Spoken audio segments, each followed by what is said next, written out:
All right, today I'm going to go over defense drive. I saw a post of one of my mentor students, and she had been working with this dog and reading some of the behaviors. The dog was flighty, but also it would get real snippy fairly easily. That's what we call dog being pushed into a fight behavior. That's defense drive. But she said the dog was high defense, and so I called her and we had a talk and kind of explained her, kind of cleared that up. That the dog defense drive is always very tricky to explain, because if a dog has barrier aggressions, like in a crate, and you approach the crate and the dog blows up, people will say, well, that dog's very high defense, which makes sense. It makes sense that is the drive that the dog is in at that time. And the behavior in that drive is a fight behavior. You also have a flight and a freeze behavior in defense drive. So Juno here is a very high defense dog. He's a very confident dog. Not much rattles him. He has a high fight behavior. My other dog, Edie, was a very high defense dog, medium fight behavior. And Tanaya, my other dog, was a high defense dog, also medium fight behavior. And so what I mean by that, in the sense that Juno is high fight, when you're working with dogs, whether you're using remote collars or you're checking the leash or you're using spatial pressure.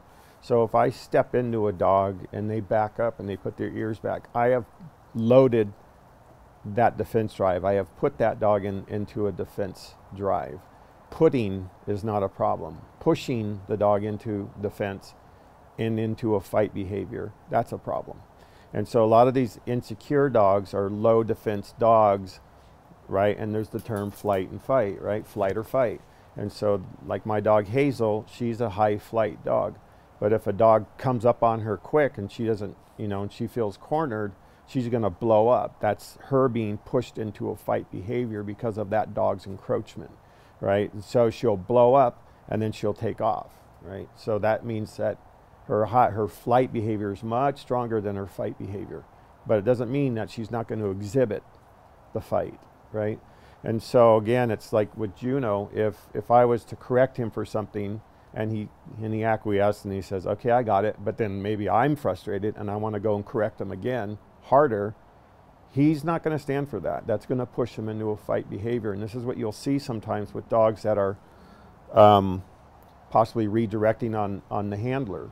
And they're, when you break it down, the dog's a reactive dog. So maybe, the training got really heavy handed and they were suppressing maybe another drive. Maybe they're suppressing the flight behavior. And so now you have a dog that has basically no options.